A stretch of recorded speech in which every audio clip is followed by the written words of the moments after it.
Hi there, and welcome to the Homestead Education Podcast. Do you have a homestead, farm, or just dream of a rural life? This is a show to help you and your kids grow your own food and grow as a person. I'm your host, Kody Hanner. I'm a homesteader, homeschool mama 6, and small town enthusiast. I was raised by an old school rancher and blessed by the grace of God to have been exposed to so much of what rural life has to offer. Join me every week to talk about homesteading, homeschooling, and growth with a homestead education.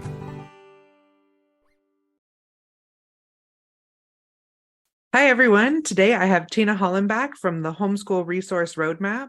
I've actually had her on before as part of the podcast she's involved with, the Homeschool Loftcast. But today I have her with her Resource Roadmap. So hi, Tina. Hi, Kody. How are you today? I'm great. How are you? I'm doing great. Just shoveling out from a big blizzard we just got here. I think everybody's under some snow right now. I think so, yeah. Even my hometown in California has snow. I heard San Francisco's getting it. So yeah, I think you're kind of from around there, right? Originally? Yeah, a couple hours north of there, but yeah. Yeah. I don't claim San Francisco. No, well, you're a smart woman, but I saw the news today that they might be seeing some flurries, which will freak them out. But for sure. I saw some beautiful pictures though. So fun. So yeah, I mentioned that your Homeschool Resource Roadmap. Do you want to tell us a little bit about that? Absolutely.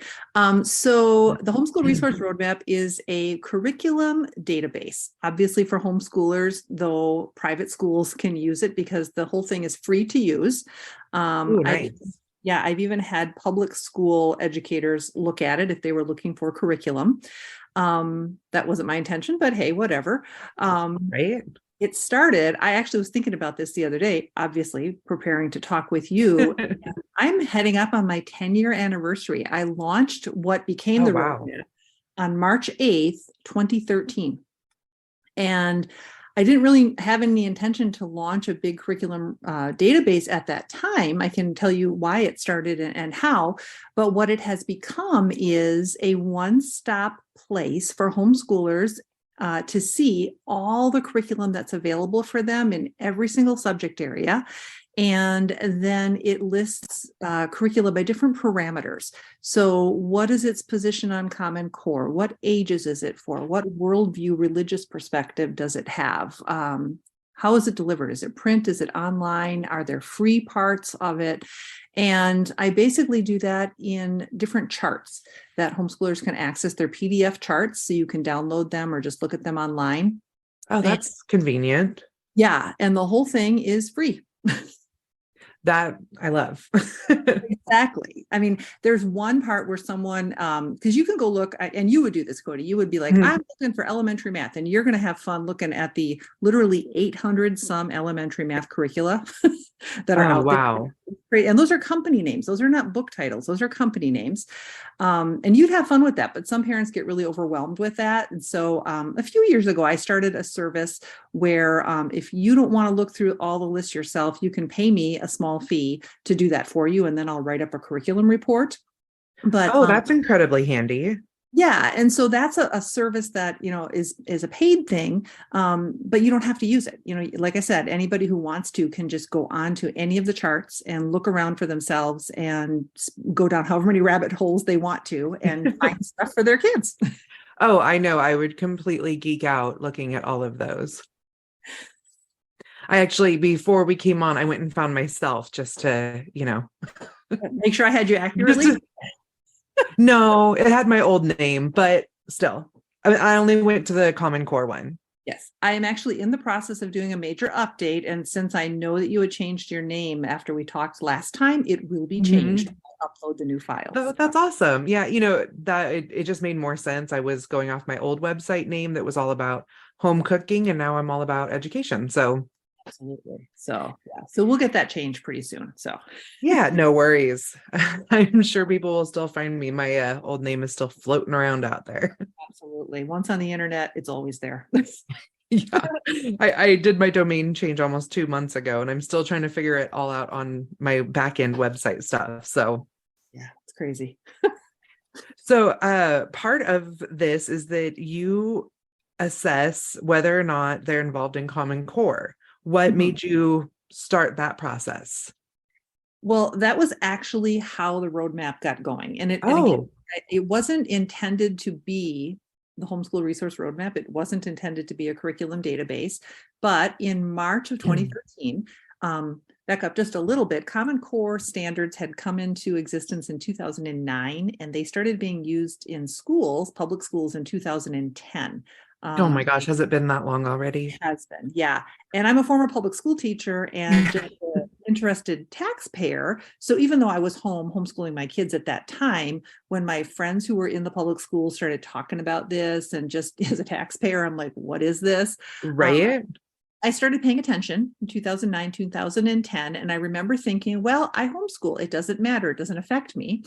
But March 8th, 2013, I got an email from a big time curriculum company. And I don't want to say the name because kind of a negative thing in my book, my personal book.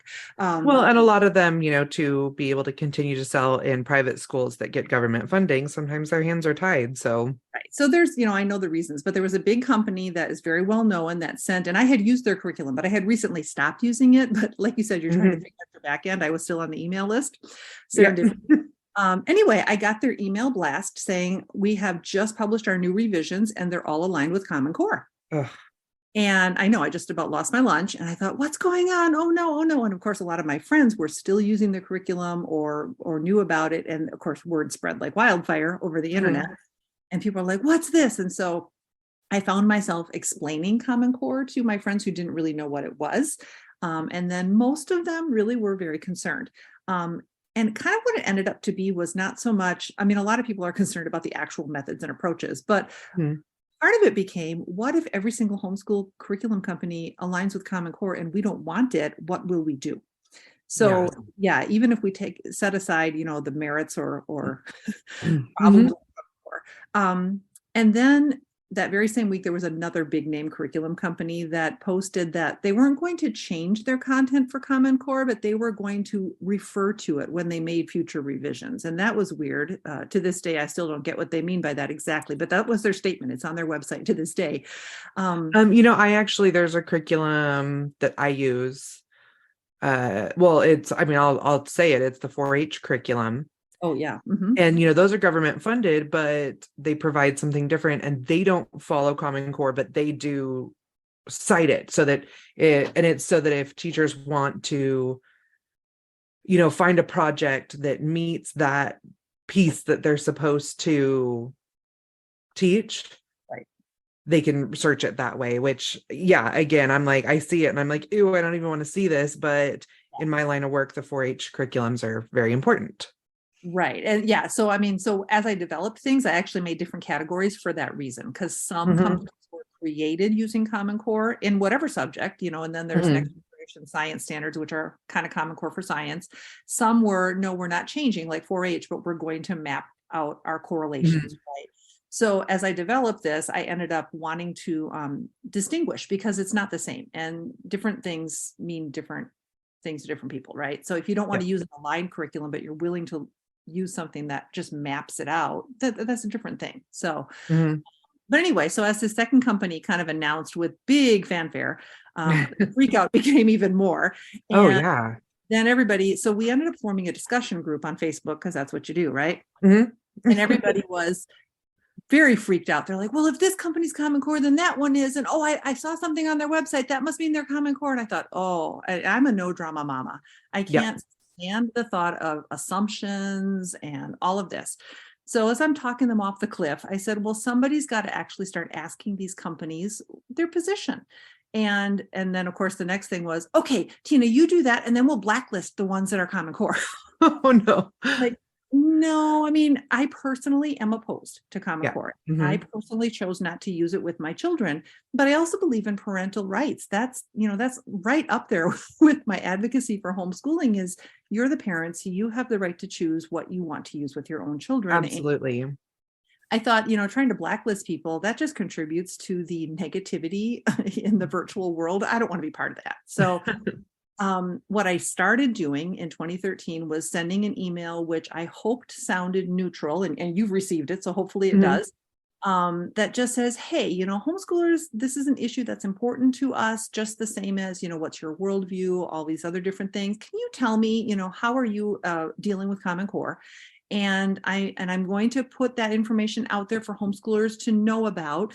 But again, and I try to assure all the providers, it's not going to be a blacklist. It's not going to be a hit list. It's just going to be everything neutral. And I wasn't sure if I was successful in that until I started getting, I don't know, maybe 6 months in, I started getting emails from companies that had chosen to align with Common Core that I hadn't already listed, asking if they could be listed. Because their impression was that the roadmap was a neutral listing and they wanted to be on there. And also they think that being aligned with Common Core is positive, but that's the good thing. They didn't see the roadmap as a negative, right? They just saw it as information.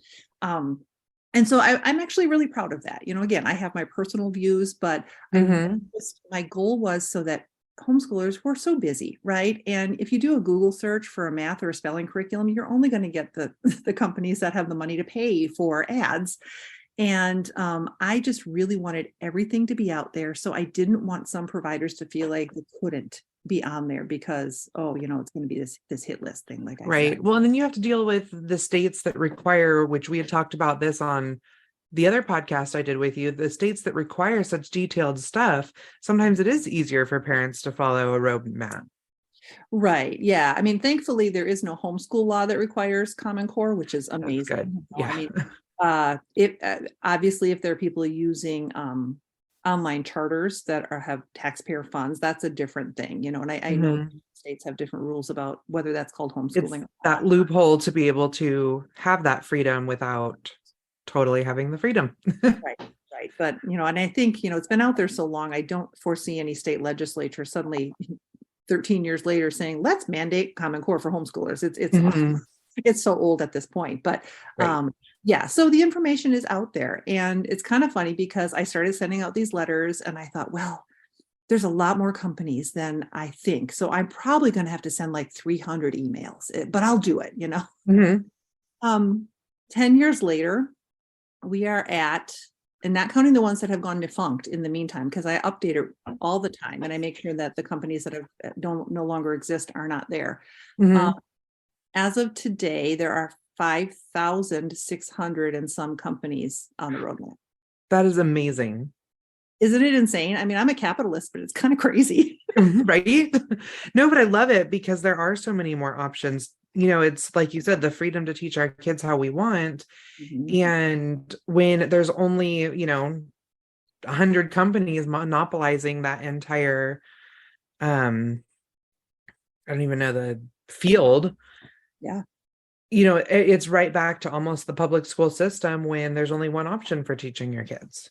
Absolutely. And so there are the big names that we all know, that have homeschool curriculum providers for decades. And even when homeschooling was first starting in the modern era, they were, I think of like Abeka. They were one of the few that allowed homeschoolers to buy curriculum way back in the 1970s. And that's wonderful, but there's a lot of companies that, and I don't know if you would consider yourself a small provider at this point, and maybe you have dreams of becoming one of the huge big names, but how cool that, you had this vision to create a homesteading curriculum and you can do it, right? So, and some people say to me, Tina, don't list every single thing, just list the big things. Or I have YouTube channels that homeschoolers use. Like I'm in a bunch of YouTube groups and people are like, I use this YouTube channel. So I send them a query and I get them added. And people are like, that's just a YouTube channel. Stop adding it. And I'm like, who am I to say what's legitimate homeschool resources and not?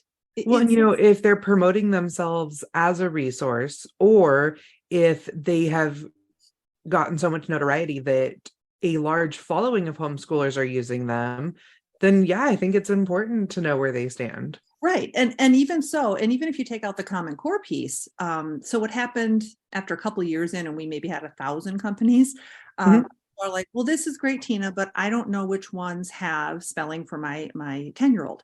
Because I can't tell by all the company names. And so that's where the rest of the roadmap came to be. So I've left the Common Core project up there. And if somebody only wants to know about that, it's always updated and they can check. But if they're like, that's important, but I also want to know which one is the spelling, which one is the art appreciation and all that kind of thing, the rest of my website has all that information. And so I spent time re-going through all the websites and saying, all right, what do you all have? And some of them, of course, have every subject area under the sun, or it's a complete package or this or that.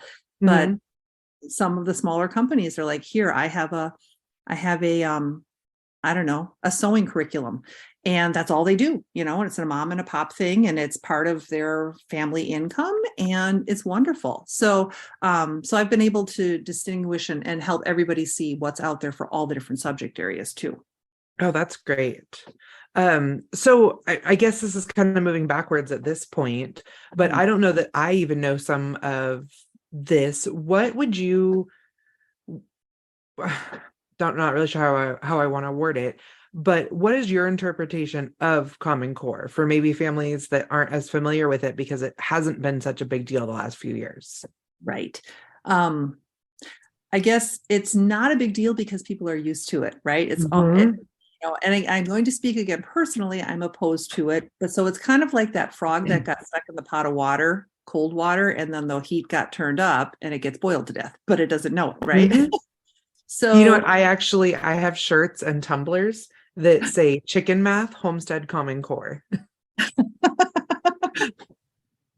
I love it. Because everybody knows that chicken math doesn't make sense. Yeah, of course. Well, chickens don't make sense, right? I mean, right. So many people have them. I don't have any, but I have friends who post nothing but chicken memes. And right. So anyway, so Common Core literally started in the public schools, like I said, in 2010. It was adopted in 2009, and public schools, depending on the states, started, and curriculum companies that market primarily to public schools started adapting it in 2010. First homeschool curriculum companies were 2013. And like kind of you alluded to, a lot of the companies for homeschoolers that have aligned or even correlated to Common Core, they also market to public schools. And that's the reason. A lot of the companies that are exclusive to homeschoolers, they have chosen to stay away from Common Core. So oftentimes that's maybe the reason why they do or they don't. So it started there was a committee, and it started for language arts and math. There was a committee that wrote these standards for each of those subject areas. And then it was voted in by however they did that. I mean, there's names and stuff, but I'm not going to drop all of that right now. And then the federal government offered grants, substantial millions, billions of dollar grants to states who would adopt Common Core. And by 2010, 45 states had done that. I think 44 in the District of Columbia, but something like that, right? And then a few holdouts refused to adopt it, Texas being one, because Texas, right? Right. We're not going to do anything everybody else does. But most of the states did because they wanted the money. One of my problems just philosophically with the very existence of any kind of federal standard, because people will argue with me all the time, these are not federal standards, the states voluntarily chose to adopt them. No, they didn't. When you're dangling millions of dollars in front of public schools who feel like they don't have enough money. Yeah, they're already struggling. Exactly. So it was coerced, right? And so my biggest problem, I think, philosophically, is that our Constitution forbids federal involvement in education. So honestly, constitutionally, the Department of Education shouldn't exist. And I sound like a tinfoil hat wearer, but really that is what the Constitution says. The 10th Amendment. You know what? Rock the shiny hat. Yeah, there you go. So I have a problem with that. And then the Common Core standards literally are, in practice, federal standards. So one of my arguments has been, hey, because some people will be like, we should have federal standards because people move so much around these days. And you need to know, if you go to Idaho or Wisconsin, you have to have the same things. My argument would be, then let's amend the Constitution, because right now, any federal education, anything literally violates the Constitution. So if we really want to change, we have to start where we need to. So I think when you start, some people move specifically because they want to get away from the educational systems in some states. Yeah. And I personally love the fact that our system lets each state have its own educational system. And it should, that's how our country was founded. Well, yeah, the states should have more power. Exactly. So, but it's been mixed up for about, 80, 90 years here, right? Yeah. Right. So that's one of the big problems I have. And then in terms of content, like one of the things, one of the main people who had been on the Common Core committee for math, for example, James Milgram. He's a mathematics professor. He refused to sign off on the final product because he said this is developmentally inappropriate for young children in particular. Wow. Which is where they push it the hardest. Yes. And so now he's a strong advocate against, and he has been since 2010. And then I think it was Sharon Stotsky. She was one of the same kind of committee people for language arts, and she had been on the committee, but saw the final project, and she refused to sign off on it and now lobbies against the language arts ones. So part of the problem is that the content and the methodology is not good for kids. And so I have a problem with that. And then just even from a homeschool perspective, so that's kind of from a taxpayer perspective, it's like, why would we want to pay for stuff that isn't good for kids? But from a homeschool perspective, that whole thing I mentioned earlier, where if homeschoolers feel compelled to adopt and use these standards, we lose our freedom of choice. Yes. We have different ways of educating our kids. And isn't that why we homeschool to begin with? Yeah, absolutely. Yeah. And thankfully, and that was really my impetus behind starting to send all the letters was, what are we going to be facing here? And thankfully, when I just look at all the things on the roadmap, about 60% of all the providers on the roadmap are not connected to Common Core in any way. Whether I did notice that as I was scrolling through. We're talking about correlated or aligned. About 40% are either correlated or aligned. I haven't taken the time to look and say, if you're a homeschool only market versus public school, I'm sure it's way much more. It's probably more like 80-90% have chosen not to connect to Common Core. That's excellent. Some providers 5 or 6 years in kind of saw the bad results of Common Core. So they switched and they said, well, we're going back to what we did before. So we're not Common Core anymore. So that's good. Yeah, that's a positive there. It's just, it's such a scary concept what they're doing to, or what they have done to our educational system. And I think that we're all seeing the consequences of that. If you think, you're right. If we think about it, in the public schools, it started in 2010. So we are now one school generation through with Common Core. And college professors are throwing up their arms in dismay because the students who come in are illiterate and innumerate. They literally don't know anything. And they were Common Core kids. That's interesting. I'm going to be having a professor on in a couple of weeks, and it was actually one of my professors, and I think that'll be something I'm going to ask her. Yeah, ask her if she's seen a difference, generationally between how the students are coming in, their level of preparedness. Of course, she's an ag major or an ag instructor, which they get a group of kids that are taught differently outside of the schools. Yeah. They come in with a lot more hands-on experience and stuff, but I still would be interested to see what she's seeing. Yeah. Let me know what you find out. I'm curious. Absolutely. Like I said, she was one of my instructors when I was in college, and I was a little older when I went back to college. So I feel like I had a slightly different relationship with a lot of my instructors. Became a little bit more friends than students. Yes. I did the same thing because my college journey is like all over the place. I was supposed to be a veterinarian. I'm not. And I changed times and had to go back for this certification or that license. So that was a neat benefit to being older and more confident and being able to talk to the professors like they're real people. So absolutely. I mean, I went back, let's see, I graduated when I was 29. So I still wasn't crazy older, but I mean, I was a single mom in college and was just in a different place. Yeah. Your motivation is different and your planning and all of that kind of thing, right? Absolutely. So, I mean, you definitely, have made it clear that you don't support Common Core. At this point, has that affected anyone who has been on your list? Because at first they were excitedly getting on your list. I think at this point you've made it clear that I think at the beginning, it was even more clear that I personally was opposed to Common Core because a lot of people were asking the question that you asked. What is it? Why are people negative? Why do you think it's bad? So I, at that time in 2013, I was a pretty heavy duty blogger. And so I wrote articles about it and that kind of a thing. And I even say on the roadmap, I personally, this is not for me. But I do think that the vast majority of companies, even if they are aligned with Common Core, sometimes they've asked me after I send the letter, and I will tell them, personally this, but look at the roadmap and do you feel like it's biased or not? And generally they come back and say no. I've had a couple of providers that refuse to be listed on the roadmap, but I mean, out of 5,000 some companies, I could probably count on one hand. I have a little file in my computer. It's like, okay, these are the weirdos. Right. Like, you don't want to be marketed because the thing is, I'm sharing information about their company. And even if even if they are aligned, it still gives an opportunity for a family to make that decision because there could be other redeeming qualities about that particular curriculum.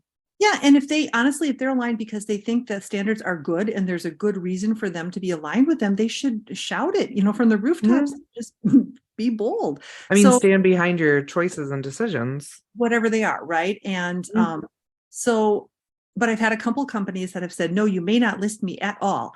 And the funny thing is, one of them, I remember in particular, he said, well, I'm not Common Core, but you don't have permission to list me on your website anywhere. I'm like, okay. And I'm not kidding, within about 2 or 3 years, he had gone out of business. And it's not because he wasn't on the roadmap. Well, yeah. It's free advertising. That's the thing. I link to every single website. And so it's completely free advertising for every company. And the guy wasn't even aligned with Common Core. So it made no sense to me. Well, and actually that brings up what was going to be my next question or thing that I wanted to point out is I noticed that you state specifically that even though you link to every company, that you aren't doing it for any affiliate funds. Right. So when I started the roadmap, I homeschooled my girls all the way through. They graduated together in 2020 because they're Irish twins. So my older chose to redshirt herself so she could graduate with her little sister.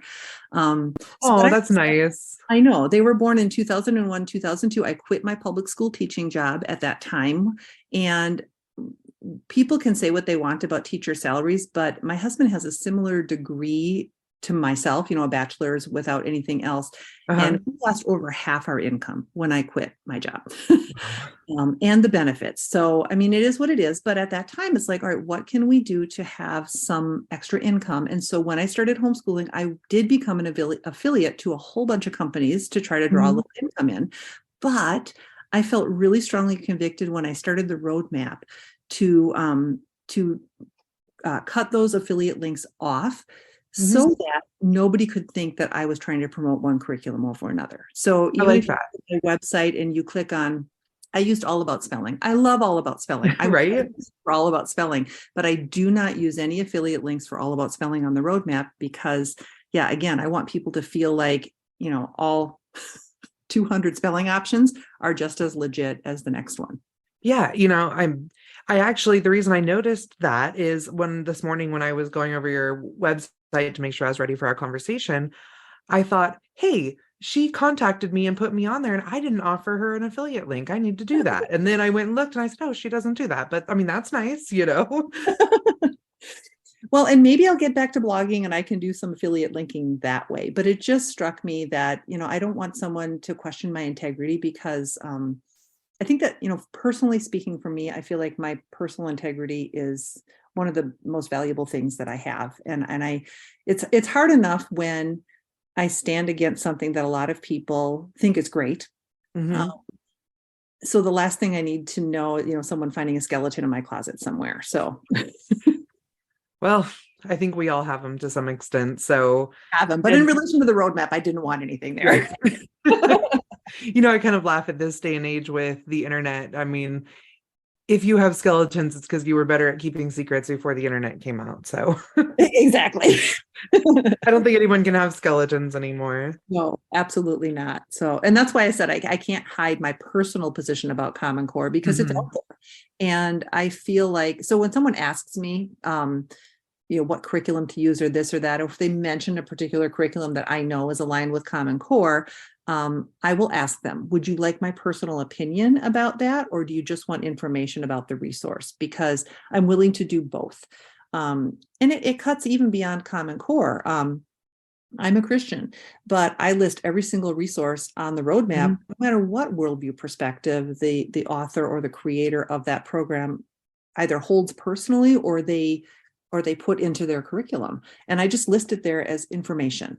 If a I could completely understand that, because we're eclectic homeschoolers, so I just teach whatever curriculum makes sense. And I haven't ran across any, but I personally, I teach secular, I teach Christian, I teach Catholic. I've taught, some ones that they make it clear they're Mormon. And I think there's only a couple that, I think, there's a couple of religions that if I saw that on there, I'd probably not be interested, but we're pretty inclusive.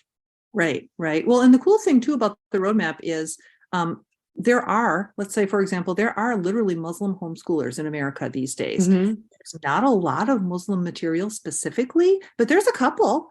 And I wasn't going to not include it just because I'm not. And there's a couple of Buddhist curricula. And I'm like, well, have at it. Again, I'm a Christian. I hope people come to have faith in Christ. But my role with the roadmap is to show what's out there for everybody. So, no, I think that's great. And then there's also, which the whole conversation of accepting government money for homeschooling is a completely different topic. But that's a big can of worms there. It really is. And, I know where I stand with it. And I also know how it's helped us when we originally started homeschooling. And I know that, they'll give you tons of money to buy homeschool curriculum, but they won't, cover Christian curriculums. So they'll, the program we were in allowed us to still teach Christian curriculum, and they would accept it as, because it was through a charter school. They would accept it as our education. Like if we used a Christian English curriculum, it's still counted for our English. They just wouldn't pay for it.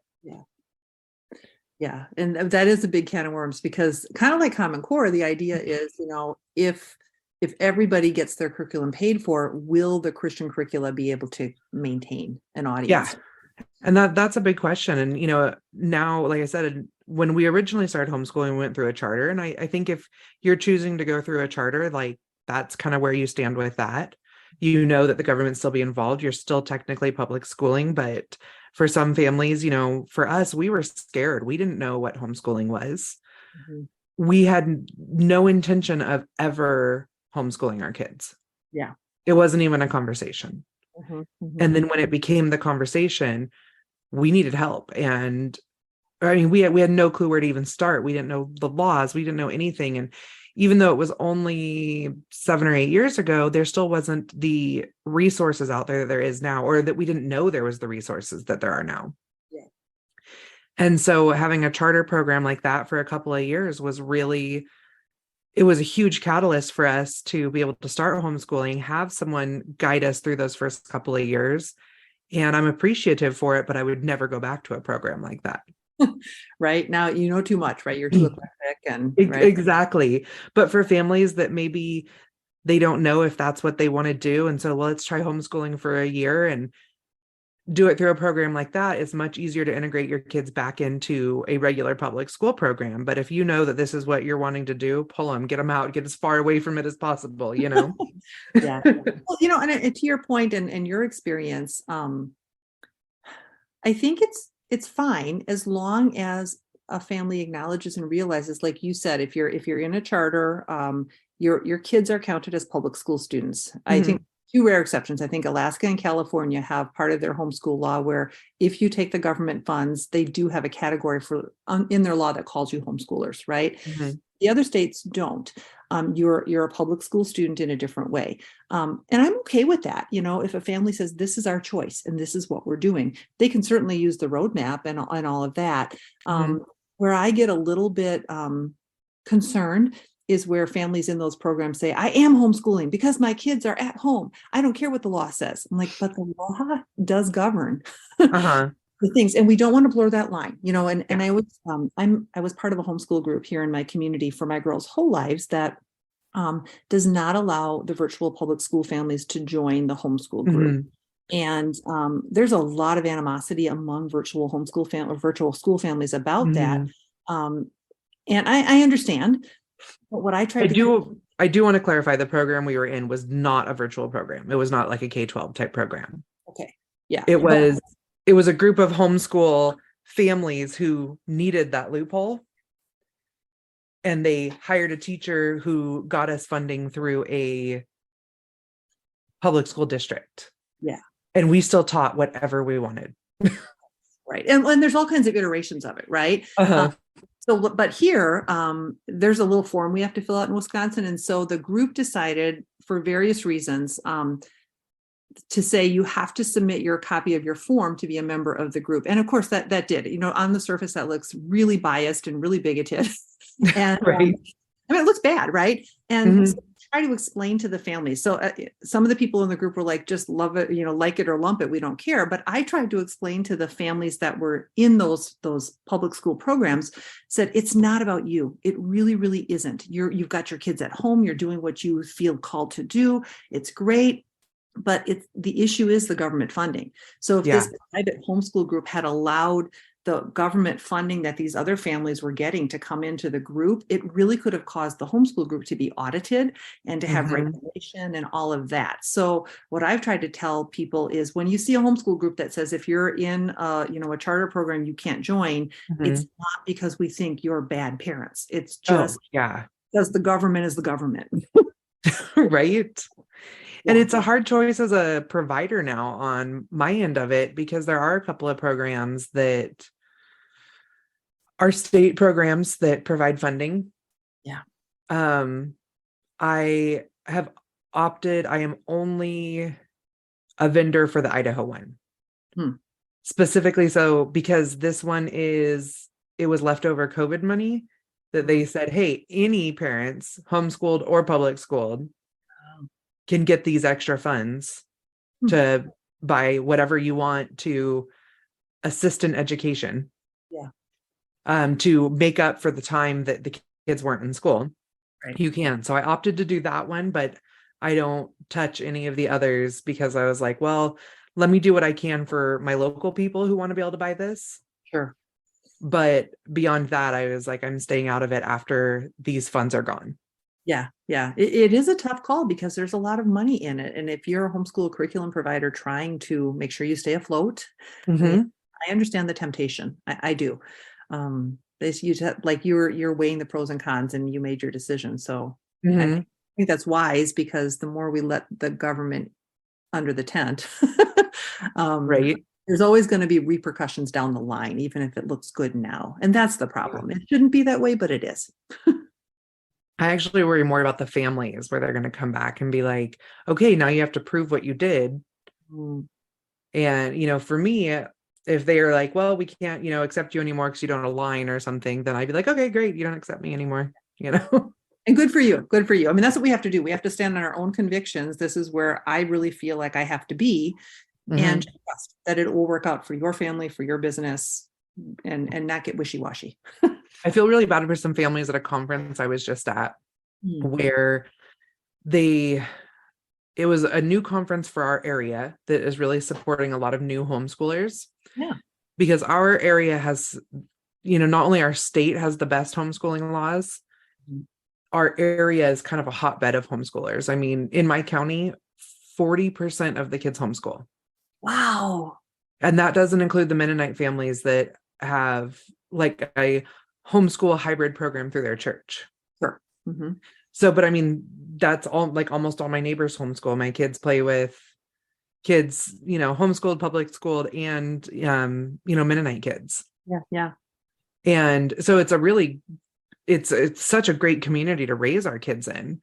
Yeah. But this conference finally decided to do a pilot conference in our area. And they had a talk on what these government programs really mean. Yeah. And some of these young families that just started homeschooling, they came out, and I was a sponsor for the program. So I was right outside the door. Yeah. And they were coming out upset and like, we just feel dumb for what we did. And we know, because we accepted this money. And I was like, no, like you made that first choice to be able to homeschool your kids. And you didn't know that this was a bad thing or that it could be a bad thing. You're informed now. Finish out your school year and decide what's right for you next year. Yeah. We can't beat ourselves up in any realm of life, right? For what we know. And I mean, the government knows about your kids regardless. You have birth certificates. My husband's a veteran. We have to like tell them everything we're doing, But, I felt really bad for some of these young families. They're like, we thought we were doing the right thing. And I was like, no, don't, I don't think that was the point of that talk. Right. They were not here to shame you. Like you said, they can decide going forward if they feel comfortable with it or not, because they gained information, and that's a good thing. Well, and like I said, for families that, for us, we never thought we were going to be homeschoolers. And when we did decide to homeschool, we had an 8th grader was our oldest. And we're like, well, he's going to want to go back to high school next year. So we need to make sure that we homeschool him in a way that he can integrate right back into high school easily. Sure. He never did go back. We decided this was a much better option for us. But yeah, that was a scary time to make that choice. For sure. Yeah. I think there needs to be no judgment on how you get into the community. But just, if you're a parent wanting to start out or starting out, educate yourself, right? So that you know the ins and the outs of what the different decisions mean, and own it. Like we said with the curriculum providers, whatever they decide to do with Common Core, whichever path you choose to go on, own it and just go with it. But be informed, right? If you're just kind of going along with the flow and you haven't chosen to start to educate yourself, I think that's a very dangerous path to be on. It really is. And even when we decided to homeschool, we had to make a choice within like a week. Yeah. We had an incident happen at the school. We had to make a choice. And that was, I think, part of what made it so scary is this wasn't a decision we came to as a family that this was right and we were called to do it and so on and so forth. We had an incident that we had to make a choice immediately.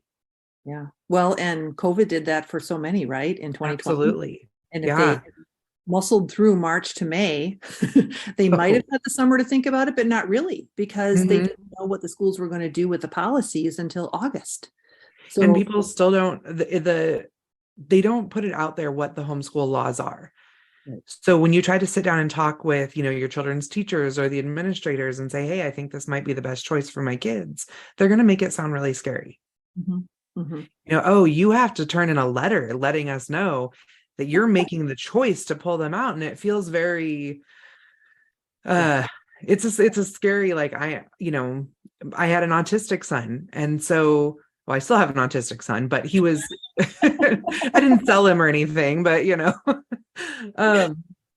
they, it made it really scary. Like if you pull him out, you're not going to be able to receive any more services for him.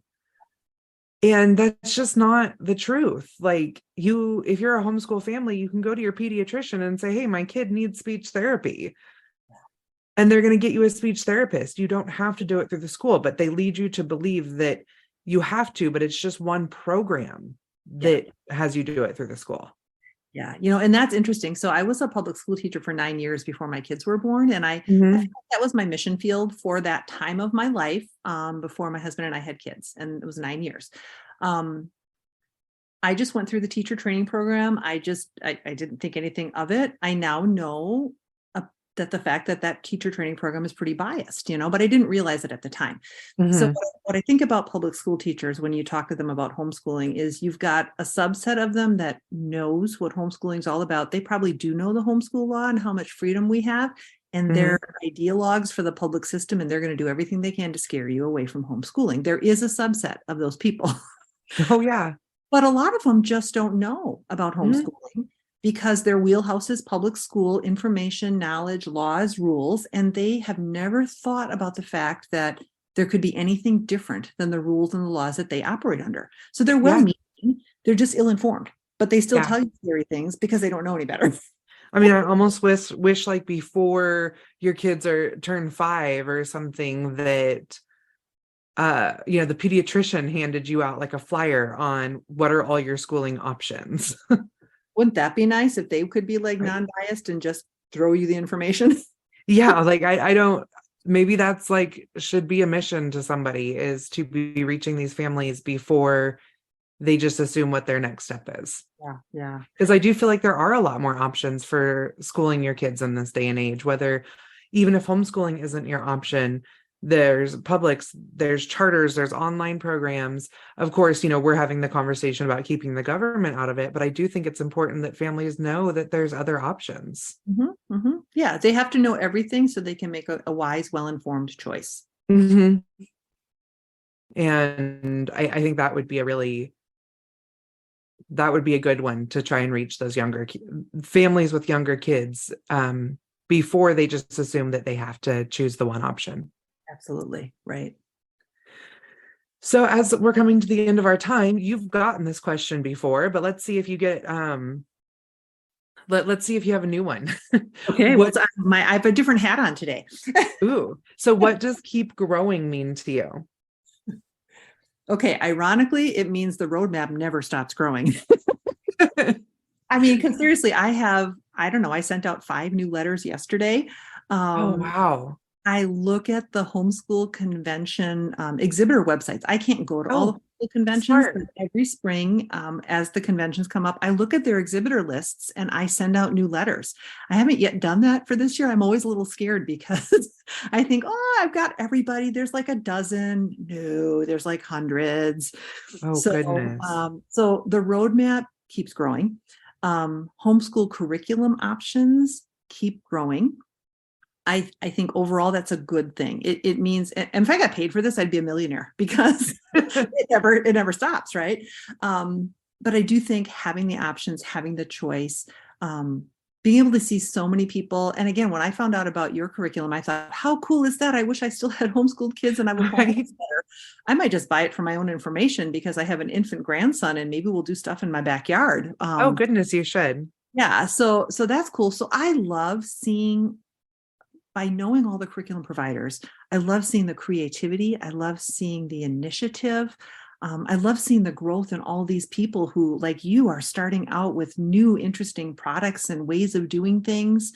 And I think that's just a cool thing. The homeschool community as a whole around the nation is growing, and not just because of COVID, because they might have pulled their kids because of COVID, but most of them have continued homeschooling since then. Yeah. They realize that it's possible. Yeah. In Wisconsin, where I am, the numbers, the COVID year jumped from like 20,000 to 32,000. And then the next year, they went down to only 29,000. So most of them stayed put, which is cool. Yeah, that is really cool. So I think, keep growing in terms of homeschool curricula.